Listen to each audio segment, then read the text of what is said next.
Maayong adlaw sa inyo mga chuy. For today's video kay na punta diri sa DL Game Farm para ipakita na po nako sa inyo og isuroy nako sa inyo ang ilahang farm. Ug karon ipadulit nako sa inyo kung unsa ka quality ang ilahang mga breeders diri sa ilahang farm mga chuy. Dili gyud basta-basta ang ilahang mga breeders diri kay mo kantidad gyud og 6 digit mo nang dili basta-basta kay gikan pa gyud sa laing nasod ni siya gikuha and then gihimo og breeder diri sa tuwa sa Pilipinas. Dili lang kay sa Pilipinas kundi diri sa Davao City mismo. Nya nagready na po ni Boss Mike para masuroy na mo ang farm nya amo ang makuha og video ang ilahang breeding system. Ug karon ipakita na ko sa inyo ang ilang days old na mga piso. Diri pa na siya ginapadako sa farm up to 3 months and then ibalhin na didto sa Picas farm para didto na padakuon og maayo ang mga pangsabong na mga manok. Ug ang halos na diri sa balay ni Boss Doyet kay puro breeder lang tanan. Ug ipakita na ko sa inyo ang ilahang months old na mga piso. After makondisyon sa mga piso no, ibalhin na dayon na dito sa Picas farm para dito na padakuon og pakondisyonon pagyud og samot. Power po kay kalingawan ang mga tao ni Boss Doyet kay naara diri nagbilyard-bilyard habang gaatang sa mga sulugoon. Pero power kay na sila mga chuy kay 24 hours gina sila naga-move kay para makondisyon lang og maayo ang ato ang mga breeder. Nya grabe po kay lang partida diri sa isa ka manok na panabong no kay 10:1 yun ilang breeding system diri. Sa kuha pong pang farming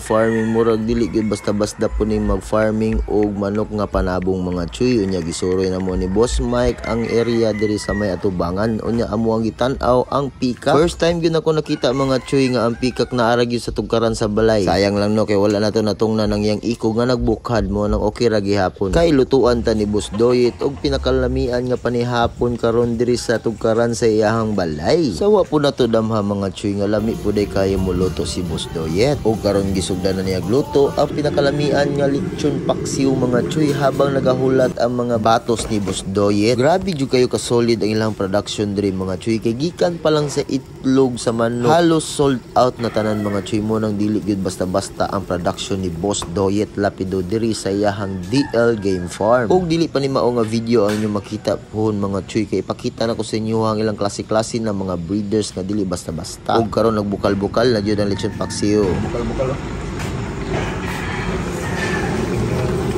gutumon magputag samot aning magsigitag video niya makita ta sa lechon paksiw nga nagabukal-bukal niya lami na kaayo nya karon gisunod na dayon ni Boss Doyet ang pagluto aning sinigang na kanding perting lami ajud kaayo mga chuy. Kabalo ba ka chuy nga nung nagluto si Boss Doyet og ani kalami nga mga pagkaon mga chuy kay aduna mi bisita nga usa ka negosyante nga taga Manay. O gamuha pong gisuroy diri sa farm si Sir kay para makita niya tanan ang proseso sa pagbreeding sa manok. O grabe po kayo ang katulunan nga akong nakuha diri sa DLG farm no kay dili lang kay sa pag-farming o sa pag-business daghan kay kong natun-an kay Boss Doyet. O syempre sa mga hilig og manok dra tutok lang mo perminti sa mo ang video o palihog na pug follow sa to ang mga videos mga chuy. Kay ipakita pa nako sa inyo sunod og ipadulit nako sa inyo kung unsang klase nga mga fighter og mga breeder ang naa diri sa DL Game Farm. O karon mga chuy diri na lang kutob ang ato ang video. Daghang salamat sa inyo ang pagtan-aw. Og see you sa next video. Daghang salamat.